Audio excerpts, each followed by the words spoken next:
Hello, welcome to Miemie's Keepsakes. I'm Marnell. Thank you for joining me. I am here today and I'm kind of nervous and very excited because it's the first day of making Christmas ephemera and Christmas journals, and it's all about Christmas from now on. So first of all, thank you to everybody who responded to my videos on Friday and Saturday to vote for what we are going to do in November. So I will quickly go through the options again. So number 1 was to make only ephemera. Number 2 was a Christmas journal with little golden books. Number 3 was more modern and bright Christmas. 4 was a Victorian Christmas, and number 5 was no Christmas at all. So number 5 didn't get any votes, not a vote from me either. So I'm very happy all of you are ready for Christmas and want to do Christmas, and the one option that got the most votes were the Victorian Christmas with the little golden books close behind. So I want to show you the things that I've got together to use in these journals and just kind of get a feel for it. So I'm thinking I'm going to make more than one. I'm not going to make a big fat journal with 200 pages. I'm thinking only maybe 60 pages, and so that it would be for one Christmas and enough pages so you can do writing and add some photos for 1 month, for 31 days. Anyway, so here, this one is the first one. This little book has a smaller spine, and it has already, this is fake marbled paper, but it printed, but it has a lot of Victorian images for Christmas in here already that we will use. So that's the first one. And then this hymnal, I just love this color, and because it's just basically nothing on the spine, I can add some images on here and decorate the spine, which would be nice. And then this one I thought just goes so well with the kits that I picked, so I had to include this. I don't think this one has anything to do with Christmas, but the colors are just perfect, and I don't think I need to do anything with that spine. So I looked through a lot of digital kits because I just thought I want a digital kit as a jumping off point. So I picked Roxy Creations new kits this year. It just, I don't know, it just had the feel that I wanted, and there's a lot of variety in this kit, so if I'm doing more than one journal, they're not all gonna feel and look the same. So this is our journal kit number 3. I'll just quickly go through the pages.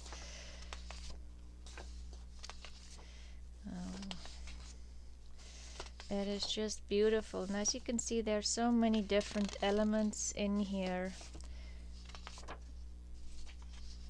And I will of course have lots of writing space. It won't all just be digital kit, and images from books and things that I'm gonna put together. And this is her kit 4.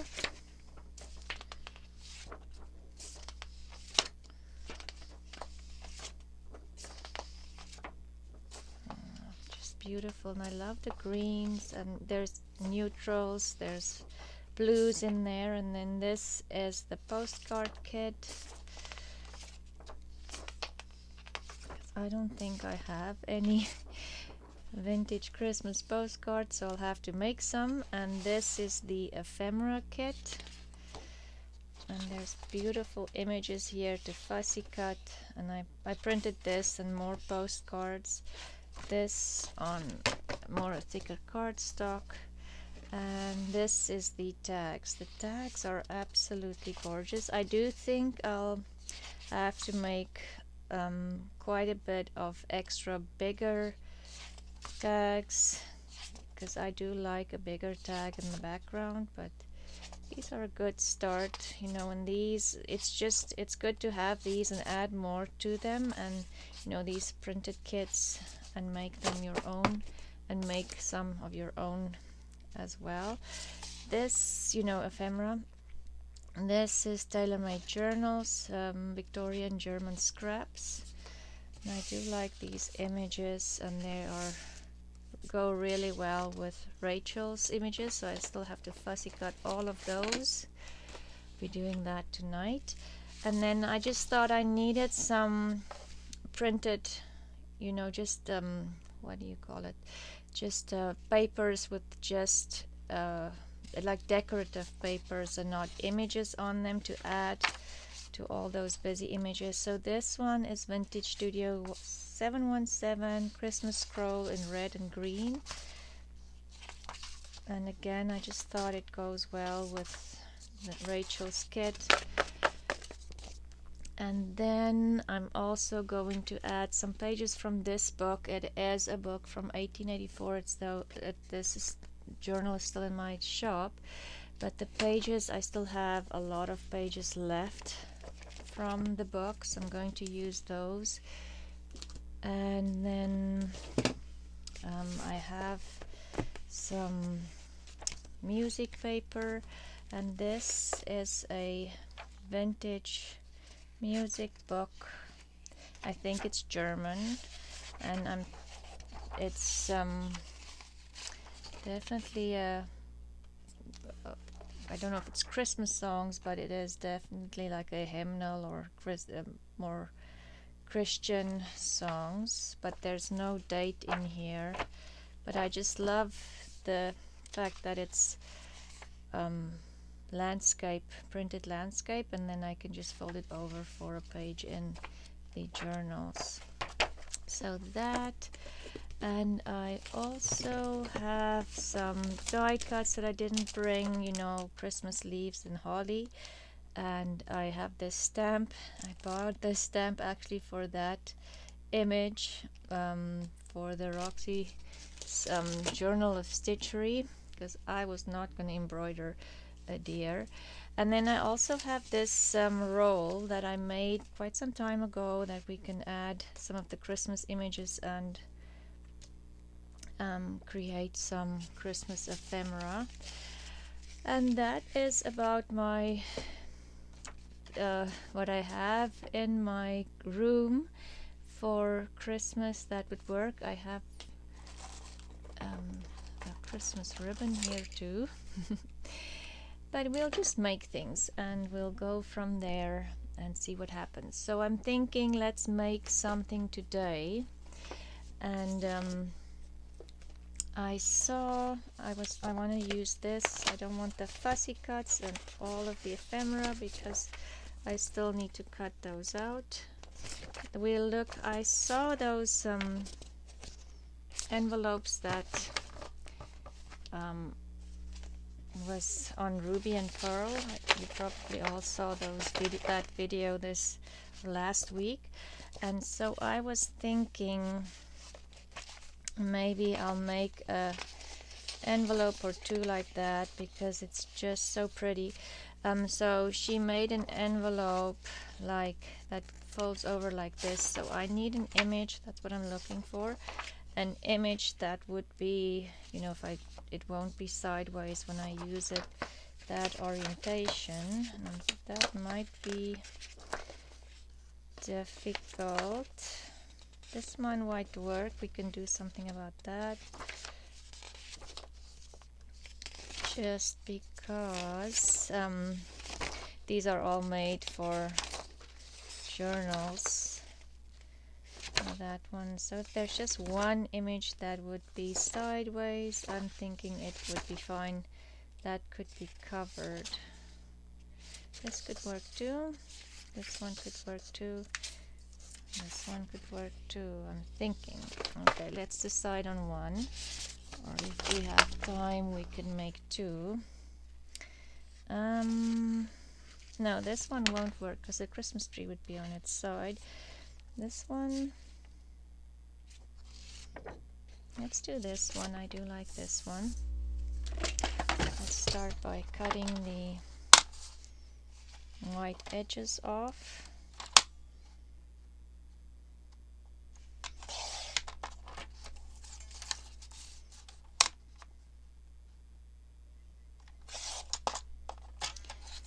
So yeah, Halloween was last night, and we, as usual, didn't have any kids. Where we live, it's not in town, but there is quite a bit of houses out here, but they're mostly like acreages. So let's use this one with that, or this one. Anyway, so our house sits way back from the street. You can't really see it from the street, so we don't get any trick-or-treaters. Any first year we moved here, I did buy some Halloween candy, but after that we just didn't do it because we ended up having to eat it ourselves. So no Halloween fun for us last night because our children weren't home either. In the past couple of years they obviously went off on their own because they were teenagers doing their own thing for Halloween, but Halloween when they were little was fun. I can't say I'm a big fan of Halloween, but it was fun seeing their excitement to pick out when they were small, to pick out a costume and get excited about Halloween. So neither me or my husband are fans of getting dressed up. I know some people really enjoy doing that, but I don't know. I'm not a fan.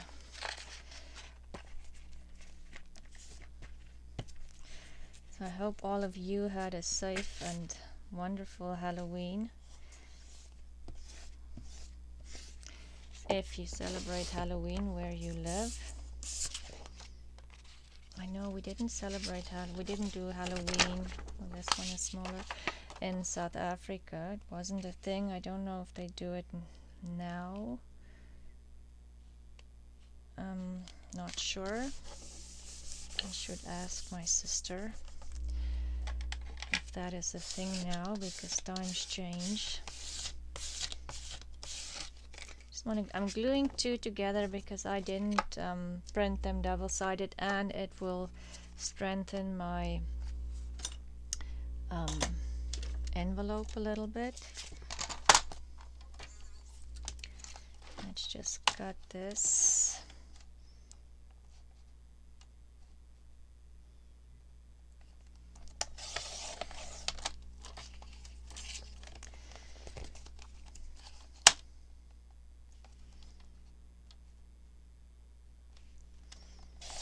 Yes, so if our flights weren't cancelled, we would have been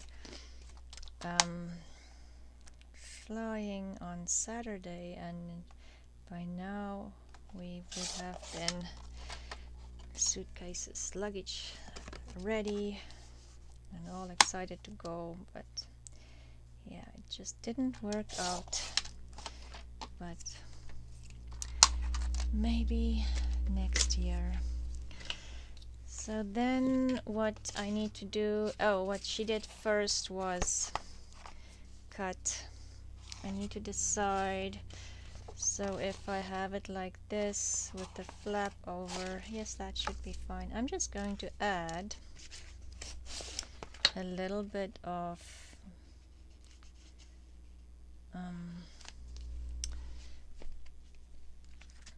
art glitter glue on the edge because I can see it's already coming apart.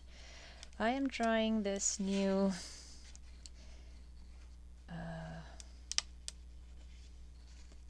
let me show you this new Elmer's glue craft bond, but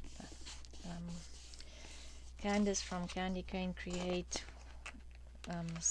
just sent a message. I don't know if you guys saw it. I can't remember. It was Instagram, and asking if somebody used this because it's on sale on Amazon, and I thought, well, let me try it. But it seems like Maybe I just didn't add enough glue. We'll see. And I don't know if I should just go ahead and just not do glue stick at all and just do wet glue.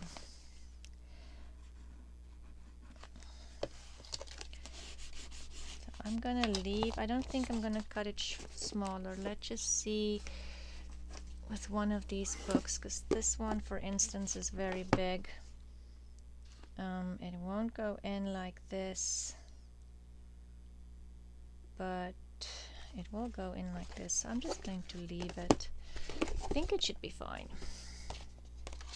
So, first thing she did was kind of go in and just fold your image.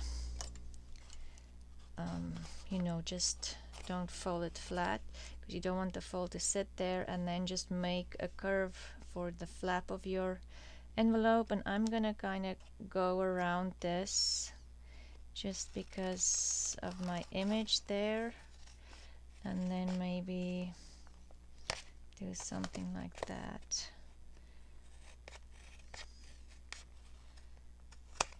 Okay, let's open it and see how it looks. Doesn't look too bad. Just going to flatten it out, and maybe just here have a little bit of a pointiness here that I don't like. Snip a little bit off. So this is very easy.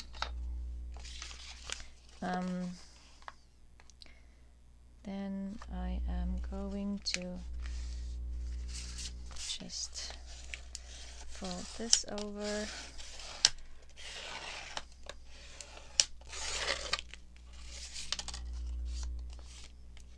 And then leave a little bit of a gap there and fold your flap over. Doesn't really matter because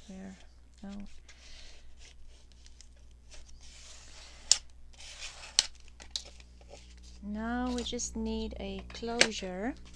So you can obviously glue this shut and then you'll just have a regular envelope, but Heather made like a policy closure, and I really like that. It gives you the option to open the envelope up. I know this is too dark, but then you have writing space inside.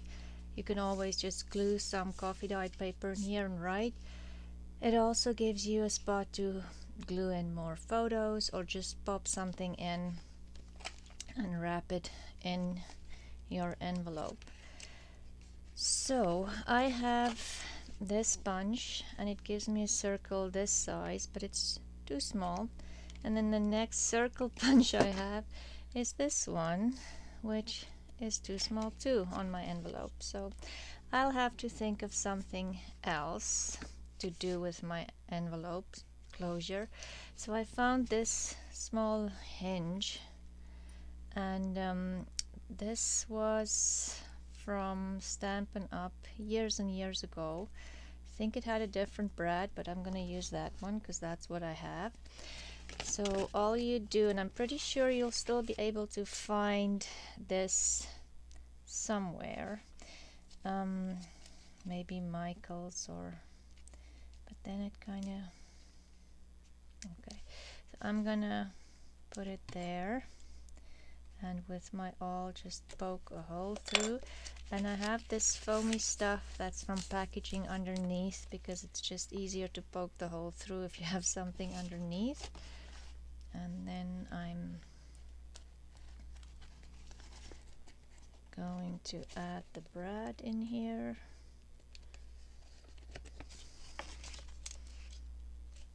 And you will see that on the other side, but I don't think that's the end of the world. It's all good. And because I need to think about bulk, I'm just going to press this down a little bit so it's not as bulky and closes more securely around my envelope. So yeah, this journal I would definitely need to think more about not adding too much lace or any of that, because I'm saying that I'm going to add this around. I have this wool that I thought would look nice, but again I just think it's too, let's see if I have it, let's just wrap it around to see how it would look. I suppose not too bad. So that's an option. Or I have some twine that can be wrapped around, which is nice too. Or I have this sari silk, which I like more, and it's obviously more bulky. Maybe I'll cut it in half so it's not as, you know, not that much. Maybe let's see if it will tear, because then I know it will be straight. If I'm cutting it, it won't be straight. Oh yeah, it tears pretty easily. But would that be enough to go around? Yes, it will. Okay. Just going to tie this in here.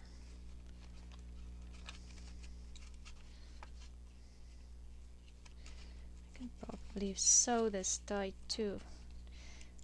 I might do that just because that is very bulky again, and you just tie it around and